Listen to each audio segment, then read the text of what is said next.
Di terminal tua itu, di antara deruk knalpot dan teriakan kernet yang saling bersahutan, nama Sugeng Gondrong masih bergaung seperti hantu masa lalu, tak terlihat, tapi membuat siapapun yang mendengarnya menunduk ngeri. Dulu, ia penguasa terminal, raja jalanan yang memerintah dengan tatapan mata dan pukulan tangan kosong. Namun kini, rambut gondrongnya diikat seadanya, tubuh kekarnya membungkuk di balik kemudi angkot reyot. Ia memilih diam, hidup sederhana, seolah ingin mengubur segala dosa masa lalunya di bawah aspal yang sama tempat darah dulu sering tumpah. Pagi itu, matahari belum tinggi, tapi suasana terminal sudah gaduh. Para sopir berebut penumpang, pedagang asongan berteriak menawarkan minuman, dan di sudut bengkel, Amar, adik satu-satunya Sugeng, sibuk mengganti oli motor pelanggan. Amar berbeda dari kakaknya, lembut, sabar, tak suka kekerasan. Ia adalah satu-satunya alasan Sugeng bisa bertahan hidup di dunia yang kejam ini. Setiap melihat wajah Amar, Sugeng merasa seolah diberi kesempatan kedua untuk menebus dosa-dosanya. Namun di sisi lain terminal, bayangan lama sedang tumbuh. Sekelompok preman muda nongkrong di dekat kios kosong, tertawa keras, menatap ke arah Amar dengan pandangan meremehkan. Pimpinan mereka, Bo, mengenakan jaket hitam dan rantai perak di lehernya, mantan anak buah Sugeng yang kini berkuasa. Bowo dulu menghormati Sugeng seperti ayah sendiri, tapi kini, tatapan matanya dingin, penuh dendam. Ia menganggap Sugeng lemah, dan Amar hanyalah pintu masuk untuk menodai nama besar Gondrong. Menjelang sore, Sugeng menghampiri Amar yang masih bekerja. "Sudahlah, Mar, jangan terlalu malam di bengkel. Sekarang terminal bukan seperti dulu. Banyak wajah baru, tapi hatinya busuk semua," ucap Sugeng pelan. Amar hanya tersenyum, menghapus peluh dari dahinya.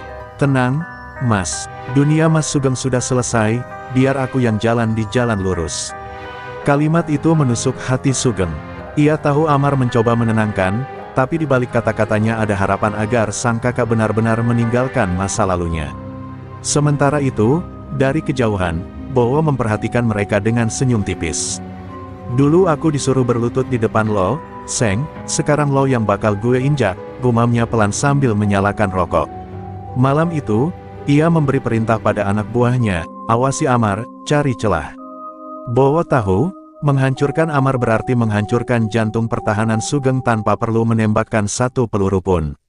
Malam turun dengan cepat, hujan gerimis membuat lampu-lampu terminal tampak suram. Sugeng duduk di kursi kayu depan rumah petak sempitnya, memandangi foto lama, dirinya, Amar, dan Bowo di masa muda, tersenyum di depan bas usang. Tiga saudara jalanan yang dulu tak terpisahkan. Kini, dua di antaranya berjalan di arah berlawanan. Angin malam membawa bisikan samar, entah kenangan, entah peringatan, yang membuat dada Sugeng sesak. Di bengkel yang mulai sepi, Amar masih sibuk membereskan alat. Ia tak sadar tiga bayangan hitam mendekat dari arah belakang. Suara langkah mereka tenggelam oleh suara hujan yang makin deras. Satu pukulan keras menghantam tengkuk Amar, tubuhnya ambruk. Suara besi jatuh berpadu dengan suara air, menciptakan harmoni kematian yang dingin. Tak ada yang tahu, tak ada yang melihat. Hanya petir yang menyambar seolah langit pun ikut marah. Dan di saat yang sama, jauh di rumah petak itu, Sugeng tiba-tiba terbangun dari duduknya. Hatinya gelisah, napasnya berat. Ia merasa sesuatu hancur di dalam dirinya tanpa alasan. Foto di tangannya jatuh ke lantai, pecah di sudut kaca. Ia menatap retakan itu lama, tanpa tahu bahwa mulai malam ini, hidupnya tak akan pernah sama lagi. Sebuah dendam sedang dilahirkan, dari darah sendiri. Hujan belum reda ketika kabar buruk itu datang. Seorang bocah terminal berlari terbirit-birit ke rumah petak Sugeng, tubuhnya gemetar, napas tersengal. Mas Amar," di belakang gudang bas, suaranya tercekat, seolah takut dengan apa yang baru ia lihat. Sugeng langsung berdiri, jantungnya berdentum keras seperti genderang perang. Tanpa menunggu penjelasan, ia berlari menembus hujan, langkahnya berat tapi pasti, seolah firasat buruk sudah menggenggam hatinya sebelum kata-kata sempat terucap. Di belakang gudang bas, genangan air bercampur lumpur dan darah. Tubuh Amar tergeletak di sana, dingin dan pucat. Wajahnya lebam, bibirnya pecah, dan di dada kirinya ada bekas tusukan yang dalam. Sugeng berlutut, mengguncang tubuh adiknya yang sudah tak bernyawa. "Amar, bangun, Mar, bangun, nak." Suaranya serak, menggema di tengah suara hujan yang mengguyur. Tapi Amar tak lagi menjawab. Dunia seakan berhenti berputar bagi Sugeng. Di antara air mata dan hujan, ia memeluk tubuh adiknya, darahnya menodai tangan yang dulu hanya digunakan untuk melindungi. Orang-orang terminal berdatangan, tapi tak satu pun berani mendekat. Mereka tahu siapa Sugeng Gondrong. Mereka tahu, badai yang akan datang tak akan bisa dihentikan siapapun. Polisi datang terlambat, hanya menatap dingin tanpa niat. Kasus seperti ini sering, Pak Sugeng. Mungkin begal, atau salah sasaran, kata seorang petugas dengan nada hambar. Sugeng menatapnya tajam, bola matanya merah menyala. Salah sasaran, katamu, teriaknya sambil meninju kap mobil patroli hingga penyok. Tak ada yang berani menahan. Malam itu, Sugeng duduk di samping jenazah Amar yang dibungkus kain putih. Di dalam rumah sederhana itu, lilin-lilin kecil berkedip di antara bau tanah dan kemenyan. Setiap kedipan api seperti memantulkan kenangan masa lalu, tawa Amar waktu kecil, tangan kecilnya yang selalu memegang erat tangan Sugeng setiap kali ketakutan. Kini tangan itu kaku. Aku janji, Mar, siapapun yang merampas hidupmu, bakal kubuat bayar dengan darahnya sendiri, bisik Sugeng lirih, tapi setiap katanya terasa seperti sumpah dari neraka. Keesokan harinya, kabar kematian Amar menyebar cepat. Terminal mendadak sepi, orang-orang bicara pelan. Nama Bowo mulai disebut-sebut. Katanya, malam sebelum Amar mati, ia sempat ribut dengan orang-orang Bowo yang menagih uang keamanan. Sugeng mendengar kabar itu dari Rendra, sahabat lamanya yang kini berjualan kopi di pinggir jalur bus. Aku dengar Bowo makin besar kepala, Seng, dia punya backing polisi. Tapi orang-orangnya kasar, banyak yang takut, ucap Rendra pelan. Sugeng hanya diam, menatap jauh ke arah terminal yang berkabut, wajahnya tanpa ekspresi, tapi matanya menyalakan api dendam. Di malam ketiga setelah pemakaman, Sugeng duduk sendirian di depan rumah. Di tangannya, rokok hampir habis, tapi bara di ujungnya tetap menyala kuat. Dari kejauhan, ia bisa mendengar suara tawa preman muda, suara mesin motor berknalpot bising, suara yang sama yang dulu ia gunakan untuk menakuti dunia. Tapi kini suara itu justru menamparnya, mengingatkan bahwa tanpa kekuasaan, keadilan tak lebih dari ilusi. Ia bangkit perlahan, menatap langit malam yang kelam. Kalau ini jalannya, aku akan kembali ke jalan yang mereka buat, gumamnya. Hujan kembali turun ketika Sugeng melangkah ke gudang lamanya, tempat dulu ia dan Bowo membangun kekuasaan. Debu, sarang laba-laba, dan bau besi berkarat menyambutnya. Ia membuka lemari tua di sudut ruangan, menemukan jaket kulit hitam lusuh dan golok berkarat yang dulu jadi simbol kekuatannya. Ia mengusapnya pelan, dan untuk pertama kalinya setelah bertahun-tahun, senyum dingin terbit di wajahnya. Bowo, lo pikir gue udah mati? Belum, tapi lo bakal gue buat ngerasain gimana rasanya kehilangan, bisiknya. Malam itu, Sugeng Gondrong bangkit lagi, bukan sebagai sopir angkot, bukan sebagai warga biasa, tapi sebagai bayangan gelap yang pernah menguasai terminal. Dunia bawah tanah bergetar saat kabar itu menyebar. Sugeng Gondrong turun gunung. Hujan deras menjadi saksi lahirnya kembali sang Raja Preman, dan awal dari badai dendam yang akan mengubah wajah terminal untuk selamanya. Pagi setelah malam panjang itu, terminal seakan berubah wajah. Tak ada lagi suara tawa keras para sopir, tak ada lagi riuh pedagang kopi yang biasa menggoda penumpang. Semua terasa tegang, sunyi seperti sebelum badai. Di antara kepulan asap rokok dan aroma bensin, kabar tentang Sugeng Gondrong turun gunung menyebar seperti api membakar daun kering. Nama itu kembali jadi bisikan menakutkan di setiap sudut jalur terminal, nama yang dulu membuat polisi pun berpikir dua kali sebelum ikut campur. Sugeng duduk di bangku kayu di warung kopi milik Rendra, sahabat lamanya. Rambutnya kini dikuncir rapi, wajahnya tampak lebih keras dari sebelumnya. Di depannya, segelas kopi hitam mengepul, tapi ia tak menyentuhnya sedikitpun. Lo yakin, Seng, mau masuk lagi ke dunia itu? Amar udah gak bisa balik, bro. Dunia terminal sekarang bukan kayak dulu, ujar Rendra pelan.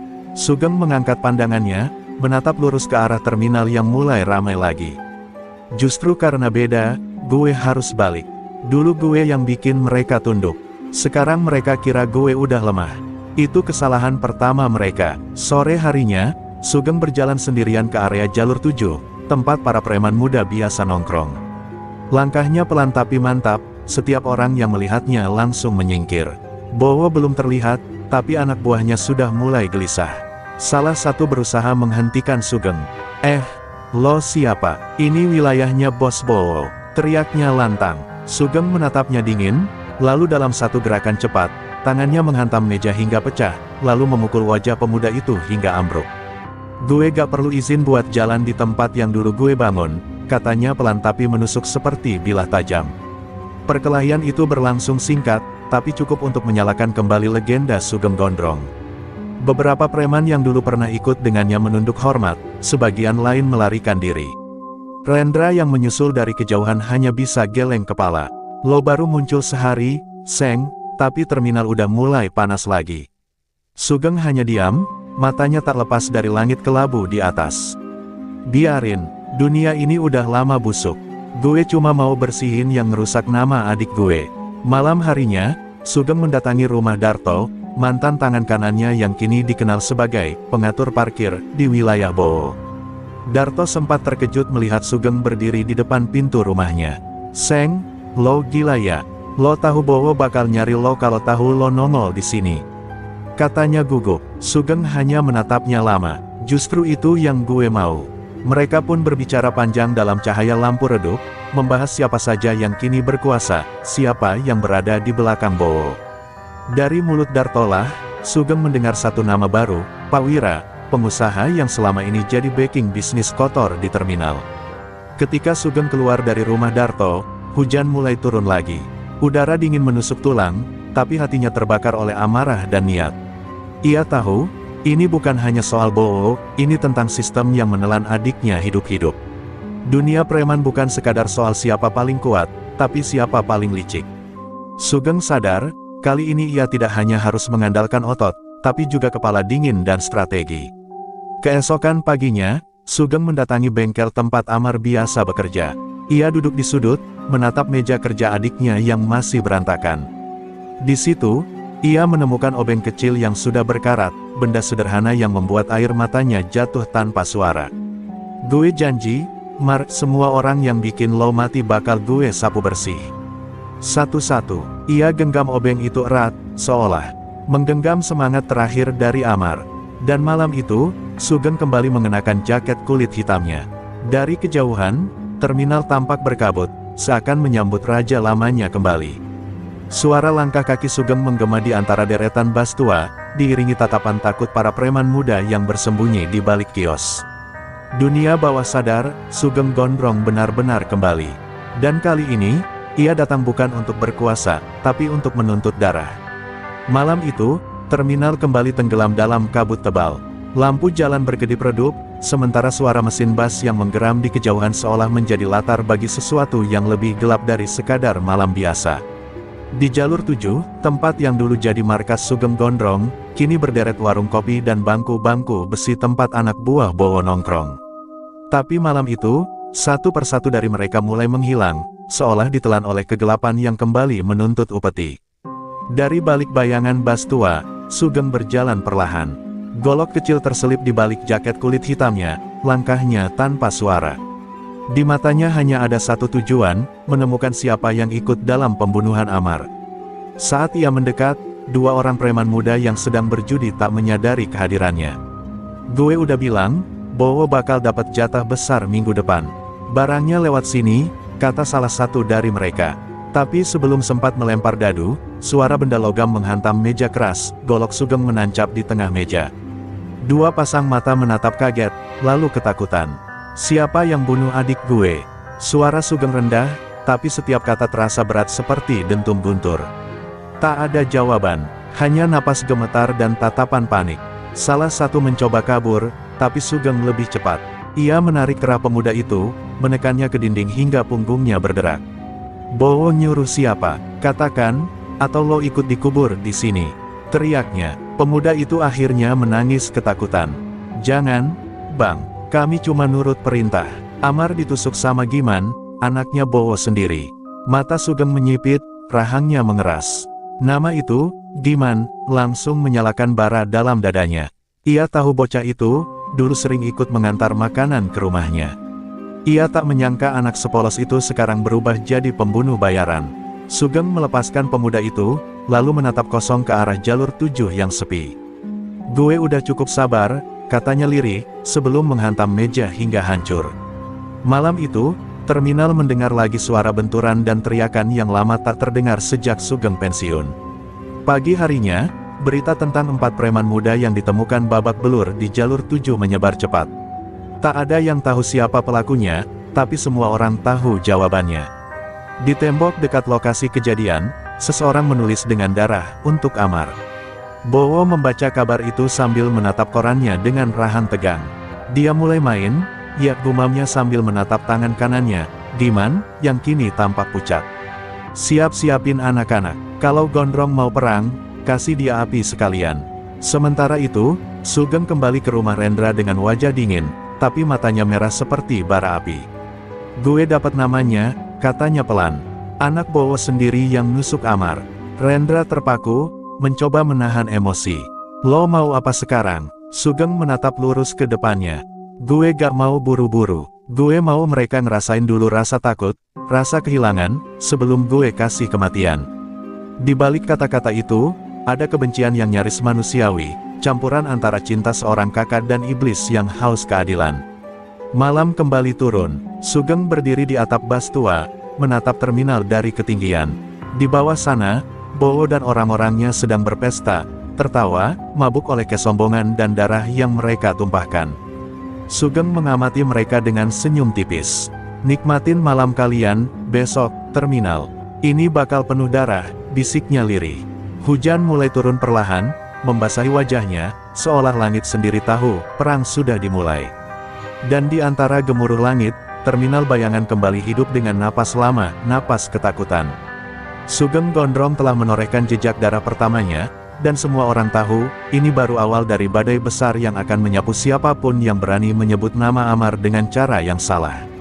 Pagi itu, terminal dipenuhi aroma aneh, bukan lagi bau bensin atau kopi murahan, tapi bau ketakutan. Setiap sudut dipenuhi bisikan, "Sugeng Gondrong beneran balik, anak-anak Bowo babak belur semalam." Tak ada yang berani menyebut namanya keras-keras. Bahkan petugas terminal pura-pura buta dan tuli. Di tengah kabar itu, Bowo duduk di dalam warung tertutup, wajahnya muram, jemarinya mengetuk meja dengan gelisah. Di hadapannya, Pak Wira, pria parubaya berjas rapi dengan tatapan tajam, menatap dingin. "Kau bilang kau sudah kuasai terminal ini, Bowo. Tapi sekarang satu orang bikin semua orang gemetar," katanya sinis. Bowo mengepalkan tangan. "Saya lagi ngurus, Pak. Sugeng itu cuma legenda lama. Orang kayak dia gampang disingkirin. Saya punya anak buah lebih banyak, punya backing polisi juga." Pak Wira tersenyum miring. "Kalau begitu buktikan. Saya tak mau bisnis saya terganggu gara-gara satu bayangan masa lalu." Suara pria itu tenang, tapi setiap katanya seperti pisau. Begitu ia pergi, Bowo menghantam meja hingga pecah. "Gue bakal kasih Sugeng neraka," raungnya. Namun di balik kemarahan itu, ada ketakutan yang tak bisa ia sembunyikan, ketakutan pada nama yang dulu ia panggil Abang. Di sisi lain terminal, Sugeng duduk bersama Rendra di bangku belakang warung kopi, menatap asap rokok yang berputar di udara. "Bowo bukan cuma preman sekarang," kata Rendra pelan. "Dia punya orang gede di belakangnya. Lo pikir lo bisa lawan semua sendirian?" Sugeng menatap kosong ke arah jalur bas. "Dulu gue bangun terminal ini pakai darah dan loyalitas, bukan duit. Mereka pikir gue sendirian. Salah.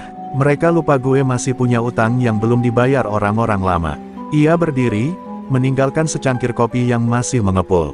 "Malam ini, gue mulai perang." Malam turun seperti tirai hitam yang menyembunyikan niat busuk manusia. Di gudang tua dekat jalur 4, Sugeng bertemu dengan beberapa wajah lama, Baso, Tegar, dan Acong, preman-preman senior yang dulu jadi pasukannya. "Gue pikir lo udah mati, Seng," kata Baso sambil tertawa getir. "Kalau mati, gue gak bakal bisa balas dendam," jawab Sugeng dengan tatapan tajam. Mereka saling menatap, lalu satu persatu mengangguk. Dalam diam, kesepakatan terjalin, Raja Lama bangkit, dan pasukannya ikut bangkit bersamanya. Di malam yang sama, asap tebal menyelimuti terminal. Teriakan, suara kaca pecah, dan dentuman kayu mulai terdengar dari arah gudang Bowo. Kelompok Sugeng menyerbu diam-diam, memukul mundur anak buah Bowo tanpa ampun. Bus-bus yang parkir jadi saksi bagaimana terminal kembali berubah jadi medan perang. Sugeng sendiri melangkah di tengah kekacauan itu, seperti bayangan tanpa suara, mencari wajah satu orang, Giman. Tapi Giman sudah kabur sebelum ia tiba. Lo bisa lari, tapi gak bisa sembunyi dari dosa, men, bisiknya di tengah asap yang makin pekat. Keesokan harinya, terminal berantakan. Polisi berdatangan, tapi semua orang bungkam. Tak ada yang mau bicara siapa dalangnya. Hanya satu pesan yang ditemukan di tembok gudang, ini baru pemanasan. Bowo membaca tulisan itu dengan mata merah. Ia tahu Sugeng tak akan berhenti. Cari dia, hidup atau mati. Gue mau kepala gondrong di depan gue. Perintahnya pada anak buahnya. Namun dalam hati kecilnya, Bowo tahu, setiap kali nama Sugeng disebut, terminal sendiri seperti menolak perintahnya. Seakan tempat itu masih mengingat siapa penguasanya yang sebenarnya. Di malam berikutnya, Sugeng berdiri di atap bas tua yang dulu jadi singgasananya. Di bawah sana, api masih menyala dari reruntuhan gudang Bowo. Angin membawa abu dan bau bensin terbakar. Lo kira ini cuma dendam kecil, Bowo? Gumamnya pelan. Lo udah bunuh Amar, lo udah bangunin iblis di diri gue. Sekarang, gak ada jalan mundur. Ia menatap ke langit yang dipenuhi asap tebal, dan di matanya, api balas dendam berkobar makin besar. Terminal bayangan kini benar-benar hidup dalam teror. Tak ada lagi batas antara malam dan siang, antara manusia dan monster. Di tengah kekacauan itu, satu hal menjadi pasti, perang antara masa lalu dan masa kini sudah dimulai. Dan Sugeng Gondrong, sang raja preman yang dulu menghilang, kini kembali memegang tahtanya, di atas puing, darah, dan api dendam yang belum padam. Malam itu, terminal masih berbau asap dan darah. Bekas pertempuran antara kelompok Sugeng dan anak buah Bowo meninggalkan jejak kehancuran di mana-mana. Kursi warung terbakar, kaca bas pecah, dan jalanan dipenuhi puing serta sisa darah yang mulai mengering. Tapi Sugeng belum puas. Ia tahu, perang ini baru permulaan. Ada yang lebih besar dari sekadar pertarungan geng, ada pengkhianatan lama yang mulai tercium lagi dari balik bayang-bayang. Di sebuah gang sempit dekat pasar terminal, Sugeng berjalan sendirian, menembus kegelapan dengan langkah pasti. Ia menuju rumah seorang pria yang dulu pernah ia percayai seperti saudara sendiri, Darto, mantan tangan kanan yang hilang sejak Sugeng mundur dari dunia hitam. Menurut kabar Rendra, Darto sekarang bekerja di bawah kendali Bowo, menjadi pengatur keamanan dan lalu lintas barang gelap di terminal. Kalau benar Darto ikut, berarti luka ini lebih dalam dari yang gue kira, gumam Sugeng pelan, menatap langit yang mendung. Rumah Darto tampak tenang dari luar, tapi di dalamnya ada ketegangan yang menunggu meledak. Ketika pintu diketuk, Darto keluar dengan wajah kaget. Rambutnya kini memutih di sisi, tapi matanya masih sama, tajam dan berani. Sugeng Gondrong, katanya pelan, suaranya campuran antara rindu dan cemas. Sugeng hanya menatap dingin. Udah lama ya, tuh. Gak ngangka lo sekarang kerja buat orang yang bunuh adik gue. Darto menunduk, menelan ludah. Bukan semudah itu, Seng. Dunia udah berubah. Lo pergi, semua orang harus cari cara buat hidup. Sugeng melangkah masuk tanpa diundang. Hidup, lo nyebut kerja buat pembunuh adik gue itu cara buat hidup. Lo lupa siapa yang ngangkat lo dulu dari jalanan. Darto memukul meja keras. Jangan ajarin gue soal utang budi, Seng. Lo juga ninggalin kita waktu lo kabur dari dunia ini. Gue yang ngurus terminal pas lo gak ada. Lo yang bikin kita semua jatuh waktu lo mutusin pensiun. Kata Darto lantang, suaranya pecah antara amarah dan penyesalan. Untuk sesaat, hening menggantung di udara. Dua sahabat lama kini berdiri di sisi berlawanan dari garis perang. Suasana berubah tegang ketika Darto akhirnya menarik napas panjang. Bowo punya orang gede di belakangnya, Seng. Namanya Pak Wira. Lo pikir lo bisa lawan orang kayak dia sendirian? Amar mati karena dia nolak nganterin barang narkoba buat Wira. Bowo cuma disuruh beresin. Kata-kata itu menghantam Sugeng seperti palu. Dunia seakan berhenti berputar. Jadi bukan cuma Bowo, gumamnya lirih. Tatapannya gelap, suaranya bergetar. Berarti Amar mati karena rakusnya orang-orang yang dulu gue lindungi. Darto menatap Sugeng, matanya sendu. Lo masih bisa berhenti, Seng. Lo masih bisa pergi sebelum semuanya hancur lagi. Tapi Sugeng hanya tersenyum tipis, senyum getir seorang pria yang sudah kehilangan semua alasan untuk hidup kecuali satu. Berhenti. Gue udah kehilangan Amar, tuh. Sekarang cuma tinggal satu hal yang bikin gue napas, melihat mereka semua jatuh satu persatu. Ia berjalan ke arah pintu, menatap Darto sekali lagi. Lo pernah jadi saudara gue, tuh. Tapi kalau lo masih berdiri di pihak mereka, jangan salahin gue kalau gue lupa lo dulu siapa. Begitu Sugeng pergi, Darto terdiam lama di ruang tamu yang dingin. Hujan turun deras, membasahi tanah yang mulai menghitam oleh arang sisa kebakaran semalam. Di luar sana, Sugeng melangkah tanpa payung, wajahnya basah oleh air hujan yang bercampur dengan amarah. Dalam hati, ia tahu, mulai malam ini, perang tak lagi sekadar urusan terminal. Ini perang antara masa lalu dan masa kini, antara darah dan pengkhianatan. Dan di kejauhan, di sebuah gedung tinggi yang menghadap terminal, Pak Wira tersenyum dingin sambil menatap laporan tentang kerusuhan semalam. Sugeng Gondrong, katanya pelan. Mari kita lihat seberapa lama kau bisa bertahan melawan dunia yang sudah kubeli. Hujan malam itu turun tanpa ampun, mengguyur terminal seperti ingin menghapus dosa yang telah menumpuk bertahun-tahun. Tapi bagi Sugeng Gondrong, tak ada hujan yang cukup deras untuk membersihkan darah Amar dari ingatannya. Ia duduk di dalam warung reyot yang masih berdiri di sudut terminal, menatap kosong pada segelas kopi hitam yang sudah dingin. Kata-kata Darto masih menggema di kepalanya, Amar mati karena dia nolak nganterin barang buat Wira. Setiap huruf terasa seperti pisau yang menusuk jantungnya perlahan. Sugeng tahu, nama Pak Wira bukan nama asing. Dulu, pria itu adalah pengusaha transportasi yang berpura-pura dermawan, menyumbang uang untuk keamanan terminal, membantu masyarakat sekitar. Tapi di balik jas rapi dan senyum palsunya, Sugeng mulai melihat bayangan gelap, bisnis narkoba, prostitusi, dan jual beli manusia yang semua mengalir melalui jantung kota, terminal tempat Sugeng pernah berkuasa. Kini semuanya masuk akal. Amar mati karena menolak menjadi bagian dari itu. Malam itu, Sugeng memutuskan untuk menelusuri jalur lama yang dulu hanya diketahui segelintir orang, gudang tua di belakang terminal, tempat penyimpanan barang ilegal yang sudah lama ditinggalkan. Saat ia tiba, pintu besi sudah berkarat, tapi bekas roda truk di tanah basah memberi tanda jelas tempat itu masih digunakan. Ia menyelinap masuk lewat celah dinding yang hancur, menyalakan senter kecil. Bau anyir darah dan bensin langsung menusuk hidung. Di dalam gudang, Sugeng menemukan sesuatu yang membuat darahnya membeku. Di salah satu sudut, terdapat papan kayu bertuliskan inisial, AM, tanda yang biasa digunakan Amar dulu saat bekerja sebagai kurir. Di bawah papan itu, ada bekas tembakan di lantai dan bercak darah yang sudah mengering. Sugeng berlutut, menyentuh lantai itu dengan tangan bergetar. Lo mati di sini ya, Mar, bisiknya lirih. Sendirian, tanpa siapapun yang nolong. Tiba-tiba terdengar langkah kaki dari belakang. Sugeng refleks menarik pisau dari pinggang. Seorang pemuda muncul dari balik rak besi, wajahnya pucat, ketakutan. Bang, jangan bunuh saya. Saya cuma kerja bersihin tempat ini, katanya panik. Sugeng menatapnya tajam. Siapa yang nyuruh lo? Pemuda itu ragu sejenak sebelum akhirnya berbisik. Pak Wira, dia yang punya tempat ini, Bang. Tapi setiap minggu, yang nganterin barang ke sini itu Darto. Nama itu lagi, Darto, seperti racun yang terus menetes ke luka lama. Sugeng membiarkan pemuda itu pergi. Ia tahu, malam ini bukan waktunya membunuh orang yang salah.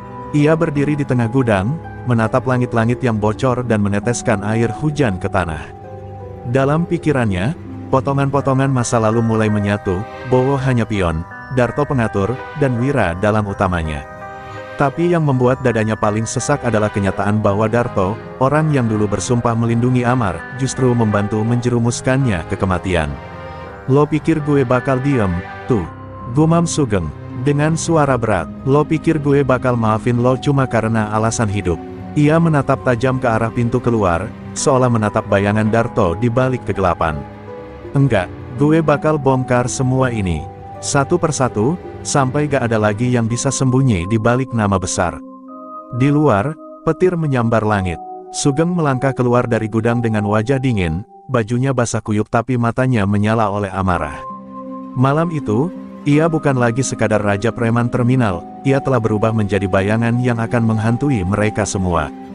Dan di kejauhan, Pak Wira sedang duduk di mobil hitam mewah, menatap layar CCTV dari gudang itu sambil tersenyum dingin. Akhirnya kau datang juga, Sugeng Gondrong, katanya pelan. Permainan baru saja dimulai. Malam kembali turun dengan sunyi yang mencekam. Terminal tampak sepi, tapi di balik kesunyian itu, amarah Sugeng Gondrong sedang menyala seperti bara yang menunggu disulut. Sejak malam di gudang tua itu, matanya tak lagi sama, ada api kebencian yang tumbuh dari luka kehilangan dan pengkhianatan. Amar bukan hanya adik, tapi juga harapan terakhirnya untuk hidup tenang. Kini, semua kedamaian telah direnggut, diganti dendam yang membara terhadap mereka yang menghancurkan hidupnya. Sugeng berdiri di atap bas tua, memandangi terminal dari kejauhan.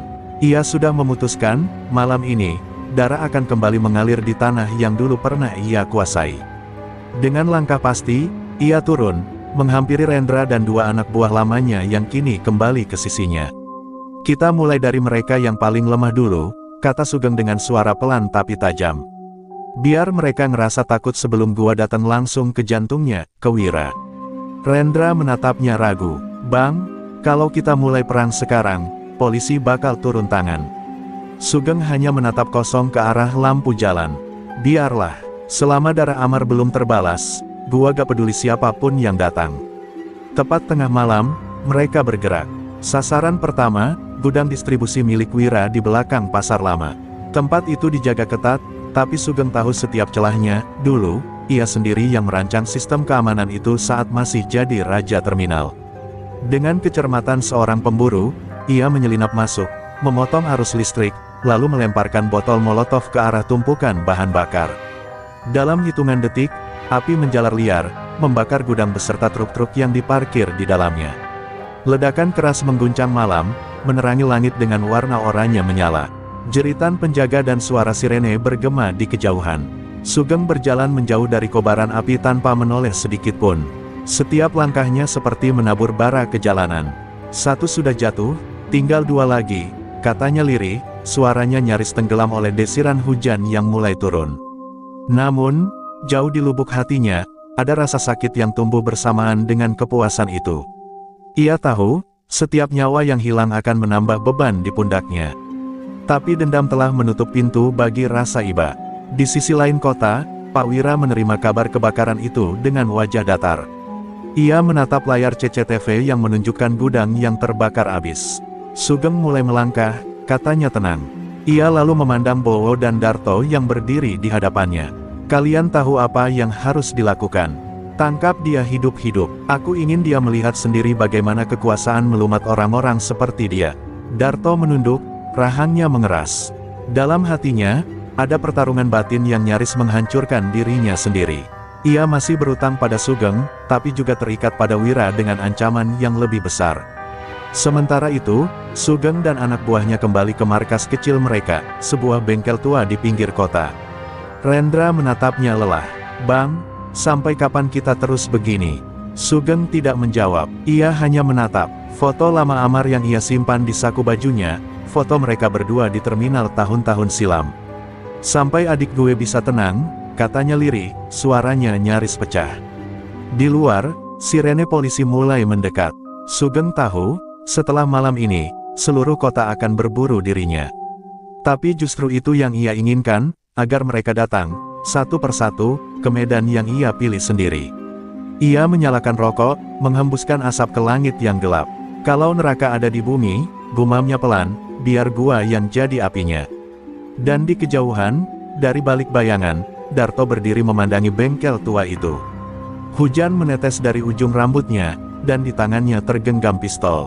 Tapi di matanya ada air bening yang jatuh tanpa ia sadari. Maaf, Seng, bisiknya dalam hati. Lo nyari kebenaran, tapi dunia ini udah busuk dari dulu. Gua cuma pengen lo berhenti sebelum lo terbakar di dalam api dendam lo sendiri. Fajar belum menampakkan sinarnya ketika bengkel tua tempat Sugeng bersembunyi diselimuti kabut tipis. Udara pagi yang biasanya membawa ketenangan kini justru terasa menyesakkan. Rendra dan anak buah lainnya masih tertidur di lantai, tapi Sugeng tak bisa memejamkan mata. Di tangannya, foto Amar sudah mulai lusuh, sudutnya sobek, tapi tatapan polos adiknya di dalam foto itu seolah terus menatap dirinya, menuntut balas, menuntut keadilan. Tenang, Mar, bisiknya pelan. Hari ini, salah satu dari mereka bakal jatuh. Tak lama kemudian, suara mesin mobil terdengar mendekat dari kejauhan. Sugeng langsung siaga, menyingkirkan gelas kopi dingin di meja dan memberi isyarat pada Rendra. Dari balik tirai robek, tampak 3 mobil hitam berhenti di depan bengkel. Pintu terbuka perlahan, dan dari dalam keluar beberapa pria bersenjata, dan di antara mereka, berdiri seseorang yang membuat dada Sugeng sesak. Darto. Rambutnya basah oleh hujan, wajahnya tampak lelah, tapi matanya tetap tajam. Darto, suara Sugeng berat, nyaris seperti geraman binatang. Ia melangkah keluar dari bengkel tanpa rasa takut, hanya dengan sebilah pisau di tangannya. Gue udah kasih lo kesempatan buat milih sisi lo sendiri. Tapi lo malah datang bawa pasukan kayak anjing penjaga. Darto menatapnya diam, lalu berkata lirih, lo gak ngerti, Seng. Ini bukan perang yang bisa lo menangin. Gue disuruh bawa lo hidup-hidup. Sugeng tertawa getir. Hidup-hidup, lo pikir setelah mereka bunuh Amar, gue masih peduli soal hidup? Tembakan pertama meledak dari arah kanan, menembus dinding bengkel. Rendra dan 2 anak buah Sugeng membalas, suara senjata bercampur dengan teriakan. Asap mesiu memenuhi udara, dan dunia seolah kembali menjadi ladang perang yang pernah Sugeng tinggalkan bertahun-tahun lalu. Di tengah kekacauan itu, Sugeng dan Darto akhirnya bertemu di tengah hujan peluru, 2 sahabat lama, kini saling menatap sebagai musuh. Sugeng melompat maju, pisau di tangannya beradu dengan pistol Darto. Mereka bertarung sengit, bukan hanya dengan amarah, tapi juga kenangan. Setiap tebasan Sugeng membawa luka batin yang belum sembuh, sementara setiap serangan Darto diiringi rasa bersalah yang menumpuk. Kenapa? Tuh, teriak Sugeng di sela pertarungan. Kenapa lo ikut bunuh Amar? Darto menahan pukulan, lalu berteriak balik, gue gak bunuh dia. Gue cuma disuruh bawa dia. Tapi Bowo dan orang-orang Wira ngebantai dia sebelum gue sempat nyelamatin. Kata-kata itu menghantam Sugeng lebih keras dari pukulan manapun. Tangan yang menggenggam pisau mulai gemetar. Lo ada di sana. Suaranya parau. Darto menunduk, darah menetes dari bibirnya. Gue nyoba nolong dia, Seng, tapi gue telat. Hening sesaat menggantung di antara suara tembakan. Di mata Sugeng, semua dendam, semua kemarahan yang ia kumpulkan selama ini tiba-tiba berbaur dengan rasa hampa. Dunia seakan berhenti, hanya menyisakan 2 orang yang terjebak dalam penyesalan yang sama. Namun, tak ada waktu untuk berdamai. Dari arah jalan, sebuah mobil hitam lain datang, dan dari dalamnya turun Bowo bersama pasukan bersenjata. Darto, mundur, dia bukan lagi teman lo. Teriak Bowo sambil menembak ke arah Sugeng. Peluru menghantam dinding di sampingnya, memercikkan debu dan serpihan besi. Darto menoleh dengan marah. Bowo, berhenti. Tapi Bowo tak peduli, 1 peluru melesat dan mengenai bahu Darto, membuatnya jatuh tersungkur di depan Sugeng. Sugeng menatap tubuh sahabat lamanya itu, darah mengalir di tanah bercampur hujan. Dengan mata yang menyala, ia berbalik menatap Bowo yang berdiri di ujung jalan, senyum sinis di wajahnya. Lo bunuh adik gue, sekarang lo nyakitin orang yang pernah gue anggap saudara, gumamnya lirih. Sugeng menggenggam pisau erat-erat, matanya tak lagi menampilkan manusia, hanya bayangan kematian. Bowo, katanya pelan, lo gak bakal keluar hidup-hidup malam ini. Hujan turun semakin deras, membasahi jalanan terminal yang kini menjadi medan perang terakhir. Asap dari gudang yang terbakar masih mengepul di kejauhan, menambah aroma besi dan mesiu di udara. Sugeng berdiri tegak di tengah jalan, tubuhnya penuh luka dan darah, tapi tatapannya tetap menyala. Di hadapannya, Bowo berdiri dengan senyum bengis, memegang senjata laras panjang, sementara di belakangnya, mobil hitam mewah milik Pak Wira perlahan berhenti. Dari dalamnya keluar pria berjas itu, wajah tenangnya kontras dengan kekacauan di sekeliling. Jadi ini dia, legenda terminal yang katanya gak bisa mati, ucap Wira dengan nada menghina. Sugeng menatap tajam, napasnya berat. Lo dalangnya, iya, lo yang nyuruh bunuh Amar.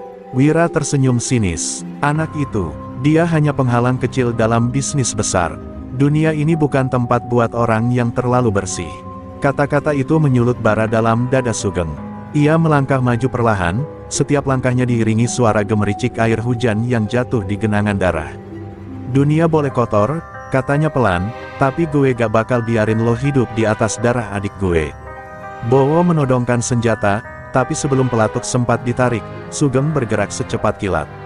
Pisau di tangannya berkilat dan melesat menembus bahu Bowo.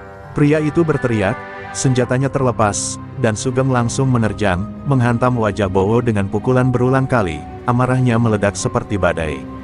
"Ini buat Amar," teriaknya di tengah hujan, darah bercampur air menetes dari jarinya. Namun sebelum ia sempat menghabisi Bowo, suara peluru memecah malam. Sugeng terhuyung. Dadanya terasa panas, peluru menembus sisi tubuhnya. Dari arah mobil, Pak Wira menurunkan pistol berasap di tangannya. "Kau pikir aku main bersih seperti anak jalanan?" katanya dingin. Sugeng menatapnya, darah mulai mengalir dari mulutnya, tapi matanya tetap penuh perlawanan. Ia melangkah pelan ke arah Wira, meski lututnya mulai goyah. Wira menembak lagi, dan lagi, tapi Sugeng tetap berjalan, tubuhnya seperti ditopang oleh amarah yang tak habis-habis. Dengan sisa tenaga, Sugeng menarik sebuah granat kecil yang ia simpan di saku jaket, peninggalan lama dari masa kelamnya. "Lo bener, Wira," katanya dengan suara serak, "dunia ini kotor. Tapi kadang, yang kotor juga bisa jadi api buat bersihin semuanya." Wira tersentak, menyadari apa yang terjadi. Tapi sebelum ia sempat mundur, Sugeng menarik pin granat itu dan berlari menubruk mobil. Ledakan besar mengguncang terminal. Api membubung tinggi, menerangi malam yang kelam dengan cahaya oranye menyala. Suara kaca pecah, logam meleleh, dan jeritan menggema di udara. Semua seolah berhenti sesaat, hanya menyisakan nyala api yang menelan segalanya. Di tengah kobaran itu, bayangan Sugeng berdiri tegak untuk terakhir kalinya. Sosok yang dulu ditakuti, kini menjadi legenda yang akan dikenang selamanya. Ketika petugas tiba beberapa jam kemudian, mereka hanya menemukan sisa tubuh yang hangus dan sebuah kalung besi bertuliskan huruf A, milik Amar. Rendra berdiri di antara reruntuhan, menatap langit yang mulai cerah, matanya berkaca-kaca. "Lo udah bebas sekarang, Bang," katanya pelan. "Lo dan Amar udah ketemu lagi di tempat yang tenang." Di sudut lain terminal, Darto yang terluka parah masih hidup. Ia duduk di bawah tiang listrik, menatap api yang perlahan padam. Air mata bercampur darah mengalir di pipinya.